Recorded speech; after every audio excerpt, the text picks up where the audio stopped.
오늘은 주역과 도덕경의 회통 제2강에 대해서 강의를 해보도록 하겠습니다.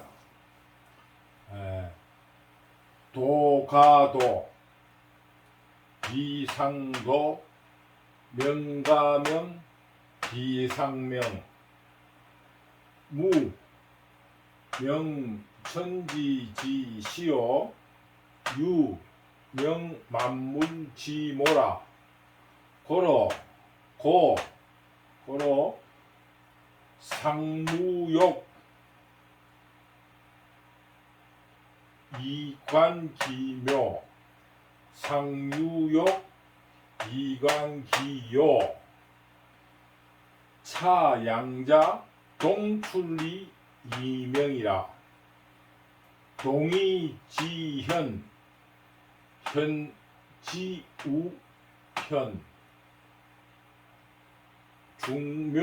중묘지문이라 이렇게 되어 있어요. 이거를 읽을 때 뭐 여러 가지를 있습니다만은 저는 이렇게 읽으려고 그래요.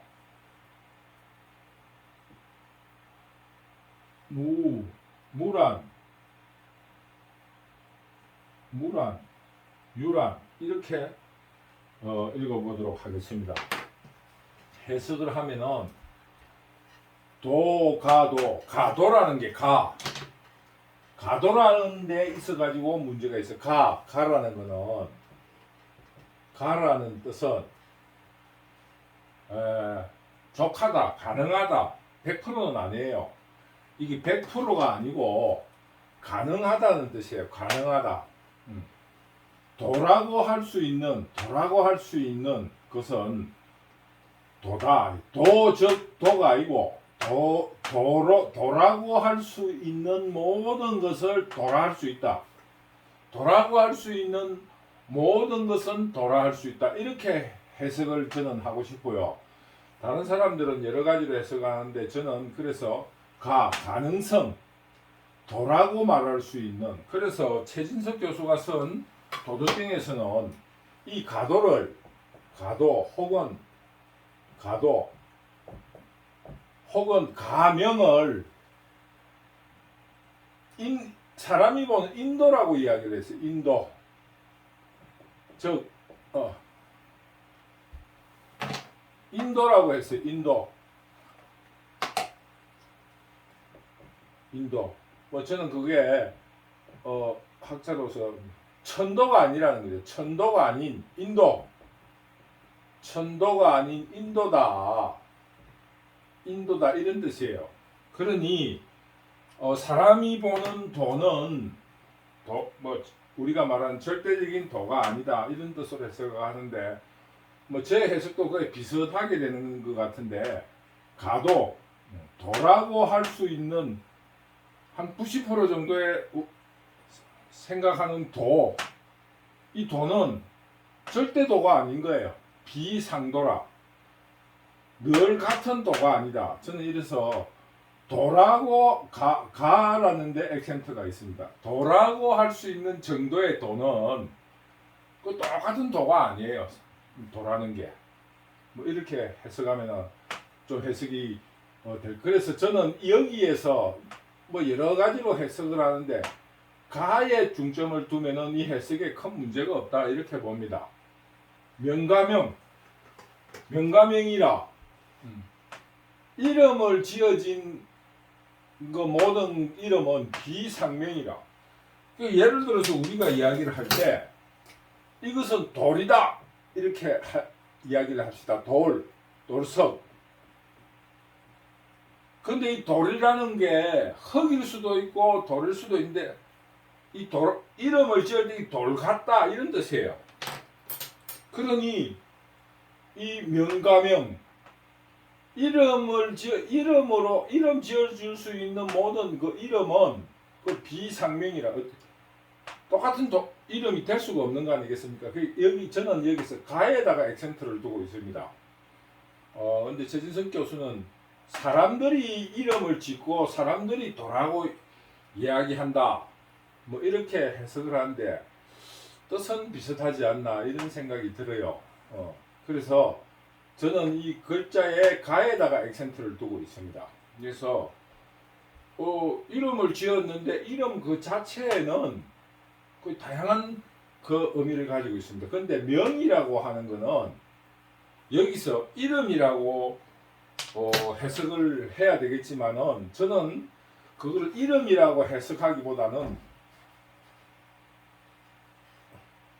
그 규정의 규정, 개념 설정이라 할까, 어떤 카테고리라 이렇게 해석을 하고 싶습니다. 그래서 사람들이라는 말이 나오니까 최진석 교수님은 이 도라는 건 인도 사람이 이름을 지었다 이런 뜻으로 보는데 뭐 뜻은 비슷합니다만은 저는 조금 더 폭넓게 해석을 하고 싶습니다. 그러니 그 개념 자체는 늘 똑같은 게 아니다. 근데 그거는 다음 구절에 보면은 그런 말이 나옵니다. 무는 명천지지시, 천지 하늘과 땅, 그러니까 자연의 어떤 천지, 도의 시작을 규정지어서 무라하고 시작을 무라하고, 유라는 것은 만물지모라, 만물의 어머니다. 어머니를 이름하여 개념하여 유라고 한다. 이렇게 해석을 할 수 있을 겁니다. 근데 여기서 시라는 말 자체가 아주 어려운 말입니다. 시라는 거는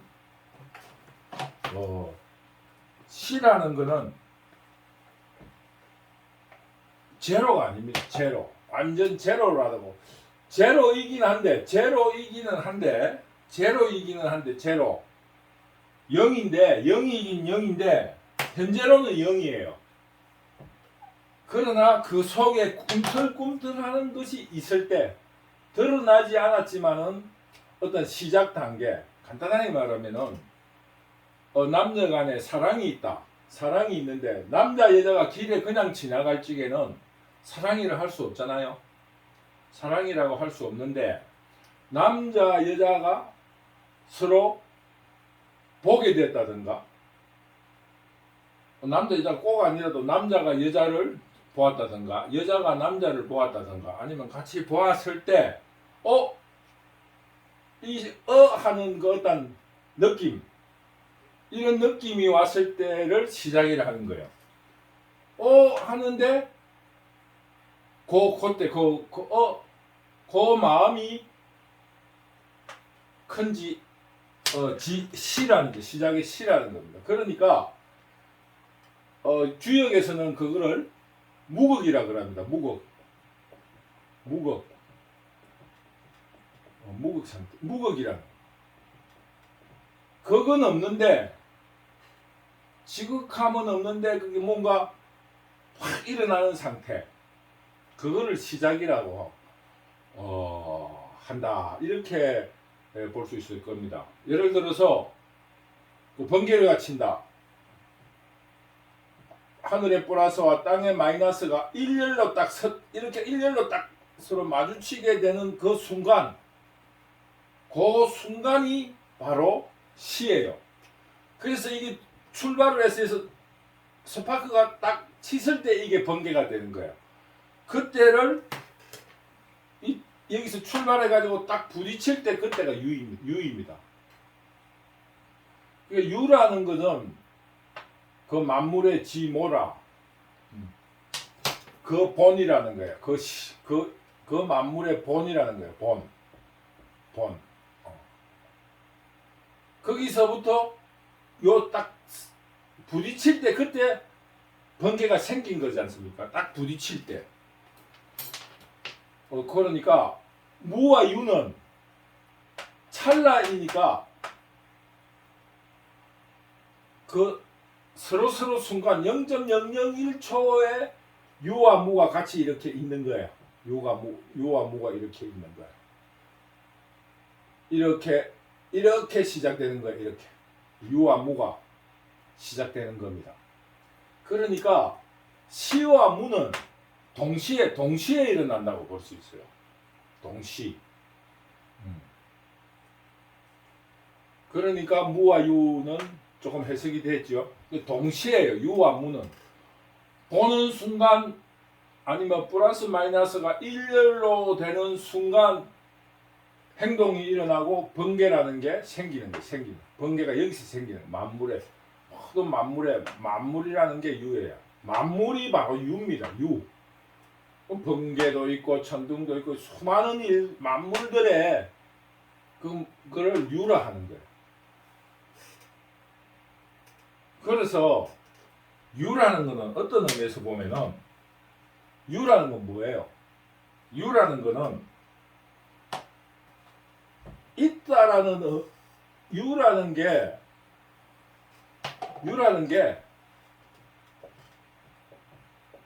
있다라는 말로 해석되는 게 아니고 구별되는 거예요. 유라는 건 구별되는 거예요. 구별. 혹은 독립되어 있는 거예요. 독립.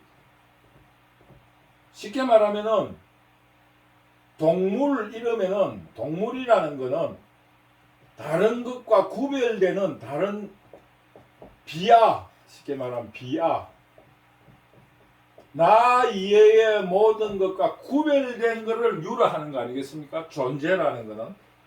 그렇기 때문에 여기서 유라는 말은 있다, 뭐 이런 존재 이런 것보다는 그냥 구별, 독립성, 독립된 어떠한 무엇이 있다라는 이런 뜻으로 해석되는 게 좋다고 봐요.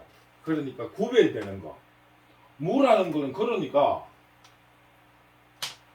구별되지 않는 거예요. 쉽게 말하면 구별되지 않는다. 사랑한다.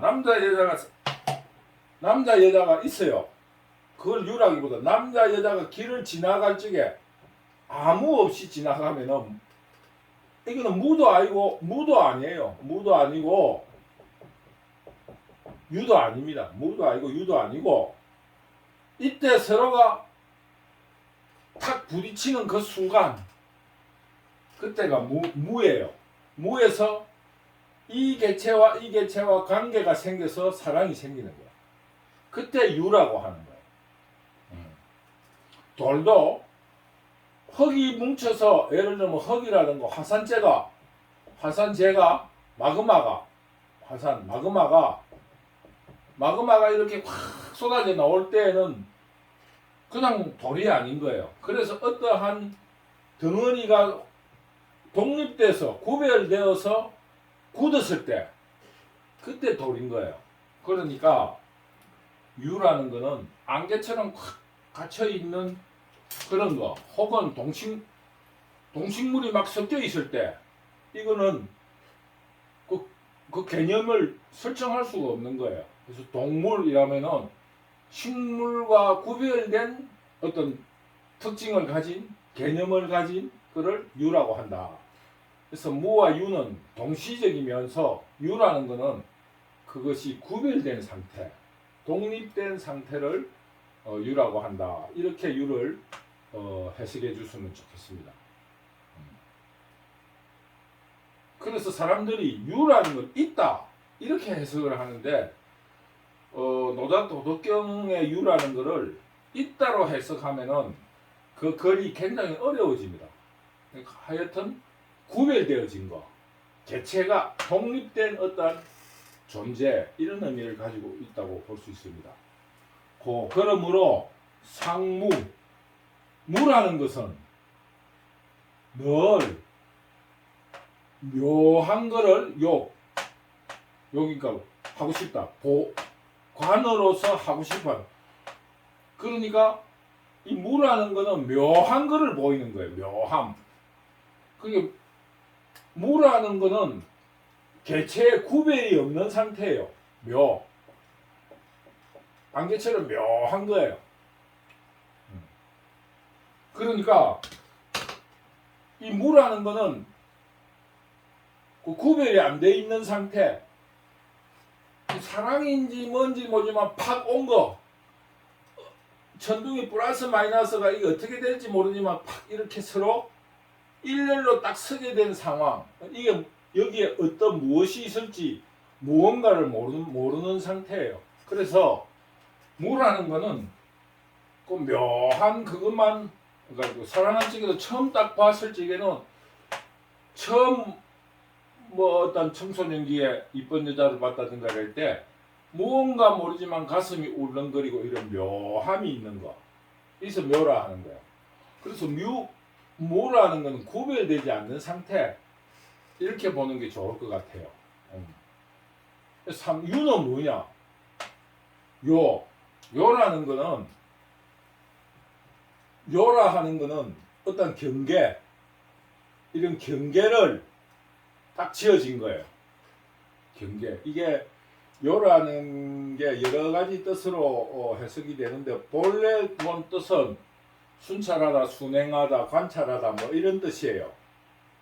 그러나 이 안에는 이 경계, 구별성을 가지고 있는 거예요. 순행을 하면서 그냥 다니는 건 아니잖아요.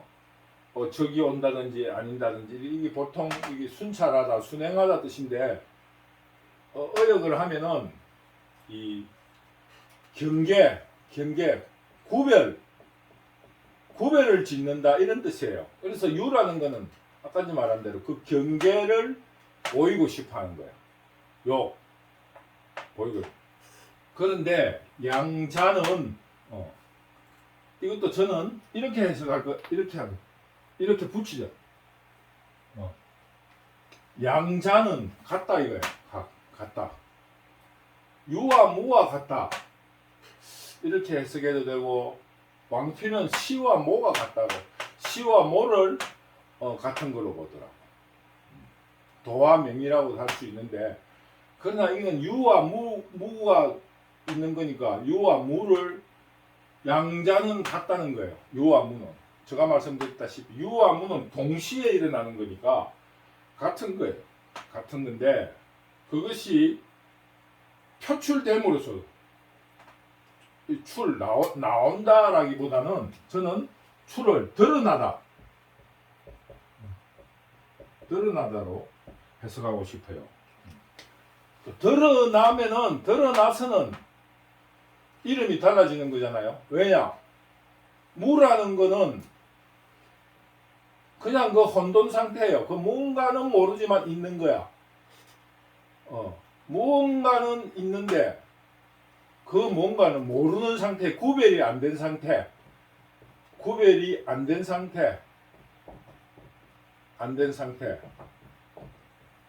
혹은 독립이 안 된 상태예요. 그냥 마음에 슬픔과 기쁨과 뭐 이상한 묘한 게 드러나 있는데, 그것이 딱 드러나면은 이름이 다르는 거예요. 이 유가 되는 거예요. 이름 지어지기를 사랑이라 하던가. 아까 천둥번개도 말하듯이 플러스 마이너스가 일렬로 서 있는 거는 서로 쩌저적 하는 그게 끌림으로서 딱 플러스 마이너스가 끌림이 됐는데, 이 상태는 그냥 무예요. 무언가는 있지만 무라 드러나지 않은 거예요. 이것이 동시에 드러나면은 유로서 이름이 번개로 지어지는 겁니다. 조금 이해됐는가 모르겠습니다. 근데 동출이라 안 하는 거는 똑같은 데서 나왔다. 이거는 똑같은 데서 나왔다. 이건 여기에 말하고 다른 거. 이게 또 동출이라 해야 돼요. 그래서 동이라는 거는 똑같다 하는 것이 참 묘하잖아요. 그래서 유와 무는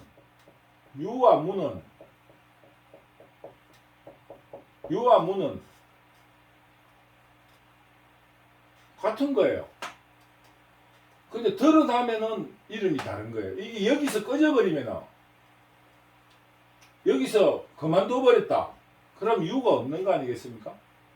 근데 드러났을 때 비로소 유가 있다. 이게 얼마나 묘합니까? 똑같은 건데 동시다발적으로 일어나는 찰나에 일어나는 물론 순서는 있어요. 이게 조금 빠른 거예요. 그러나 이 묘와 유가 그 똑같다 하는 것이 참 묘하잖아요. 이게 드러나면은 유가 되고 똑같은 건데 동시다발로 일어났는데 물론 순서는 있지만 현지우현이라 거물현 현이라는 건 카오스 상태, 안개가 자욱한 그런 상태예요. 그 안에 뭐가 있는지는 몰라. 그게 무에 가깝죠. 무. 거의 현지우현이라. 참 알다가도 모르고 또 모를 일이다. 그 똑같은 그게 참 우리 마음에 드러나면은 유고, 그 드러나 보면은 유가 있고 무가 있는 거예요. 그런데 이 묘함이라는 게 이 묘함의 문이다. 이 문이다. 이 묘함의 문이라는 거야. 뭐예요? 뭐가? 문이라는 거는 여기서 문이라 하는 거는 이런 뜻이 있겠죠. 문이라는 거는 여기에 유와 무가 드나드는 문이에요. 이 문이 이렇게 경계가 있다. 여기 문이 있다. 여기 문이 있는 거예요. 이 문이 있으면은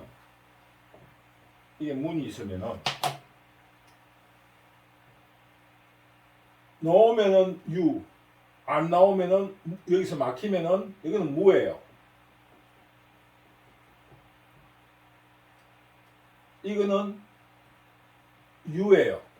나타나면은 그 문이 요 들락거리는 문이 참 묘한 거라는 거예요. 이 드러나는 이 자체가 무와 유가 드러나는 그 자체가 아주 그 묘한 문이라는 거예요. 그 경계가 있다라는 설정을 해놓은 겁니다. 그 유와 무가 우리의 어떤 그 지각이라 할까 생각이라 할까 이런 거에 아니면 우리가 뭐 눈으로 보고 느낀다든가 할 때 이 문을 유와 문을 드나드는 그것이 아주 그 묘한 곳이라는 거예요. 근데 이 경계라는 게 얼마나 묘합니까? 이 경계라는 게 우리가 유와 무를 구별할 이 유와 무가 말하는 구별되지 않은 상태, 구별된 상태를 우리 스스로가 개체해서 물리적으로 구별되어 있는 것은 쉽지만은 어떤 고차원적으로 아주 섞여 있는 상태라고 할 적에는 이 구별의 경계라는 게 얼마나 묘한 겁니까? 그리고 이 글자상에 저도 글자에 조금 매달려 보면은 가라는 거, 이 문이라는 것도 문이라는 거 창문 같은 호가 있어요. 호 살인문 같은 걸 호라 그래요. 호는 창문이 하나입니다. 이거 문은 문이 두 개 있는 거를 문이라 그래요. 두 개. 그래서 이게 유무라 하는 그런 두 가지가 들락거린다는 그런 뜻도 가지고 있습니다. 그래서 총체적으로 해석을 하면은 도가도 도 같은 것, 도라고 하는 모든 것을 도라 하지만은 그거는 일상으로 말하는 똑같은 도, 천도는 아니다. 도 비슷한 걸 가지고 도라고 할 수 있는 그 도라고 똑같은 도는 아니다. 이름 개념 지어진 것도 개념을 지을 수 있는 것을 그것은 비상정이라 비상명이라 무는 천지의 시작을 말하는 거고 유라는 것은 만물의 어머니다. 그 유라는 그게 있음으로써 이 무언가 만물 중에 탁 튀어나옴으로써 그게 유라는 겁니다. 그게 아주 해석을 이해가 되시는가 모르겠어요. 그러므로 무라는 거는 그 묘함을 보이고 있고 보이려고 하고 있고 유라는 거는 그 구별 경계를 하려고 하고 있는 거예요. 그래서 노자에서 말하는 거는 유와 무를 유와 무가 아까 동시적으로 유와 무가 딱 두부 자르듯이 딱 이렇게 정리가 되지 않는다는 것을 전제로 하고 있습니다. 그래서 쉽게 말하면은 주역에서 말하는 음양 이게 정확하게 구별이 되지 않는다 이런 뜻을 내포하고 있지 않나 이런 생각을 가지고 있습니다. 그래서 주역은 음과 양을 이야기해요. 주역은 음과 양. 근데 도덕경은 유와 무의 관계성에 대해서 이야기하고 있습니다. 근데 여기서 다른 거는 여기서 나와 있어요. 뭐냐 하면은 이 주역의 개사전의 제1장에 보면은 천존지비라 그럽니다. 천존지비. 하늘은 높고 우러러보고 귀하다라고도 할 수 있는데 존중한다. 이건 낮춰본다 이런 뜻이라기보다 현재 이 구절에서는 하늘은 위로 보고 땅은 아래로 본다 이런 뜻이에요. 하늘은 위에 있고 땅은 아래에 있다. 그러니까 그럼으로써 그 공간을 사람이 서 있는 걸 경계로 해가지고 근본이 여기서 주역에서 가장 중요한 거는 이 정입니다. 정해졌다는 거예요. 정. 주역에서 가장 중요하게 이야기하는 거는 근본이 정해졌다는 거예요. 근본이 정해져 있다. 근데 그 도덕경에서는 이 딱 정해져 있는 게 서로 상대한다는 거예요. 상대. 이게 서로 다른 점입니다. 여기서 보면 이 천존지비는 하늘이 높고 땅이 낮으니까 아래로 보니까 하늘과 땅이 정해져 있다는 거예요. 그래서 여기에 뭐 귀천도 있을 수 있고 귀하고 천암도 있고 천암도 귀천, 천암도 구별이 되어 정해져 있다는 거예요. 주역에서는. 그런데 여기에 이제 어떤 이야기가 있냐면은 그럼 이 정해져 있으면은 이 세상에 변화는 무엇으로 설명하려고 하느냐 이러니까 여기 이 뭐 중간에 여러 가지 이 글이 있습니다만은 생략을 하고 동정유상이라 움직임과 고요함이 늘 있다는 거예요. 움직임과 고요함이 늘 있으니까 움직임이라는 거는 강이라고 그러죠. 강건한 움직일 힘이 있으니까. 그러니까 정을 유라면 강유가 서로 마찰을 하는 거예요. 마찰. 서로 마찰을 하고 상추 서로 밀어내는 거예요. 서로 밀어내려고 하는 거예요. 서로 밀어내려고 하고 이러다 보니까 변화가 있을 수밖에 없잖아요. 왜냐? 유가 조금 세면은 강이 밀려나가고 강이 세면은 유가 밀려나가는 그 속에서 변화가 있다는 거예요. 간단하게 말하면은 강이 세면 이런 상태가 되는 거 아니겠습니까? 유가 세면 이런 상태가 돼 서로 일단 변화가 있는 거 아니겠습니까? 그래서 이 주역에서는 뭐라고 이야기하냐면은 정해져 있다. 정해져 있는데도 그 동정이 움직임과 고요함이 늘 있으니까 그 동정이 서로 강류가 서로 강하고 부드러움이 서로 상추 밀어내기도 하고 마찰이 있다. 그래서 팔계가 생겼다는 거예요. 팔계가 생겨서 서로 섞이다. 서로 상탕한다는 거예요. 서로 간에 상탕하고 있다. 그래서 주역에서 말하는 가장 중요한 점은 이거예요. 서로 밀어내고 이렇게 마찰을 하면서 서로 섞여 있는데 그러면서 성위 자리가 만들어진다는 거예요. 자리가 만들어지는데 그런데 그 중에 중이라 중. 그래서 주역에서 말하는 거는 정해져 있는 세상에서 중을 중을 정해라, 중을 해라, 중용, 뭐 중도 이런 게 주역에서는 강조하는 겁니다. 주역에서의 본질은 중, 음양의 강류의 조화와 중도. 꼭 이제 조금 중을 좀 폭넓게 이야기하면은 조화, 조화를 이루어낸다. 그게 물론 중일 수도 있는데 우리가 말하는 음양이 적당하게 잘 섞여야 된다 이런 뜻은 아니고, 중이라는 게 그 중간이라는 뜻은 아니고 그 어떤 그 상황에 따라서 조화를 이루어낸다 이런 뜻으로 해석할 수 있습니다. 그래서 주역은 뭐를 말하냐면은 정해져 있다는 거예요. 정해졌다.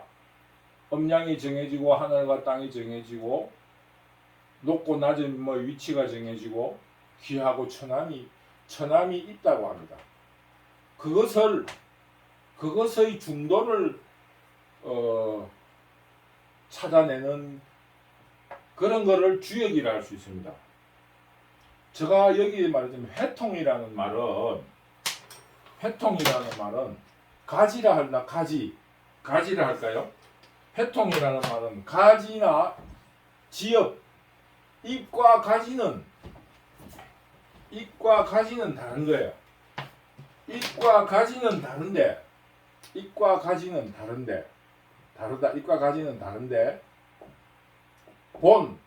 본은 같다는 거예요. 본. 그래서 제가 강의를 해 나가면서 하는 거는 주역과 도덕경에 1차적으로는 다른 점을 강조합니다. 다른 점. 1차적으로는 다른 점인데 결론으로는 본질이 같다는 거예요. 본질이 같다. 그래서 지금 주역을 공부를 해보면은 주역에는 노자, 장자 이런 사상이 굉장히 깊이 후대 학자들에 의해서 개입이 돼 있어요. 왜냐하면은 복희씨는 상을 그리거든요. 상. 문자가 없을 때였으니까 상을 그려놓은 거예요. 상. 이 상을 해석을 해놨는데 상을 해석한 게 공자고 또 공자의 해석에 대해서 다른 학자들이 해석을 했는데 결론적으로 이 상을 해석할 적에 이 노자 도덕경의 그 철학이 깊이 들어갔습니다. 그런데 깊이 들어갔다기보다 본질적으로는 주역도 도덕경에서 말하는 그 인간의 수양에 대한 것, 음과 양에 대한 그런 어떤 시각을 이야기하다 보니까 같아질 수밖에 없다. 저는 그렇게 생각을 합니다. 그래서 제가 이 회통이라는 생각으로서 조금은 다른 점에 대해서 강조를 조금 하고 있다라는 것을 조금 유념해 주시면 좋겠습니다. 그래서 주역은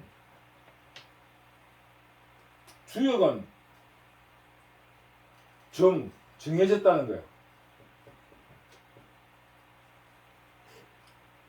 주역은 정해졌다는 거예요.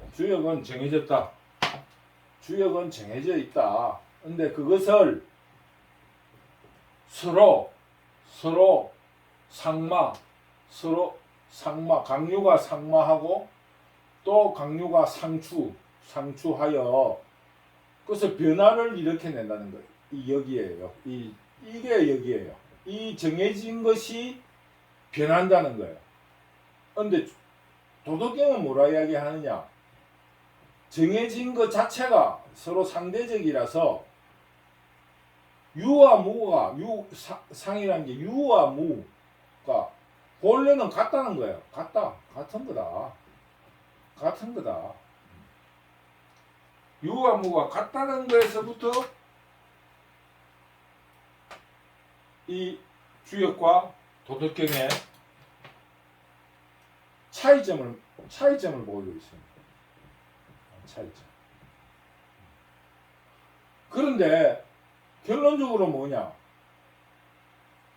이 정해진 게 변하니까 나중에는 강류가 똑같은 가치를 가지고 있는 거예요. 똑같은 가치를 가지니까 도덕경이 말하는 거와 똑같이 되는 거예요. 오늘 1절은 개념적인 부분이니까 엄정하게 구별해서 제가 말씀을 드리는 겁니다. 엄과 양은 정해진 거고 무와 유는 여기 말한 대로 같다는 거예요. 같다. 그 무극과 태극에 대해서 아까 말한 대로 무와 유와 뭐 똑같은 이야기다라는데 이게 무극과 태극 이 자체도 그 뭡니까 주역에서는 무극과 태극이라 했는데 그게 도덕경에 유와 무와 거의 비슷한 개념으로 쓰이고 있다. 저는 그렇게 봅니다. 오늘은 제2강으로서 도덕경 제1장을 공부했습니다. 그 조금 미숙한 점이 있고 말로 표현할 적에는 조금 그 개념 자체가 구분이 안 되는 것이 있는데 나름으로 최선으로 주역과 도덕경의 그 구별성에 대해서 좀 더 강조를 해보도록 하겠습니다. 미숙하지만은 강의를 들어주셔서 대단히 감사합니다. 다음 시간에 뵙도록 하겠습니다. 감사합니다.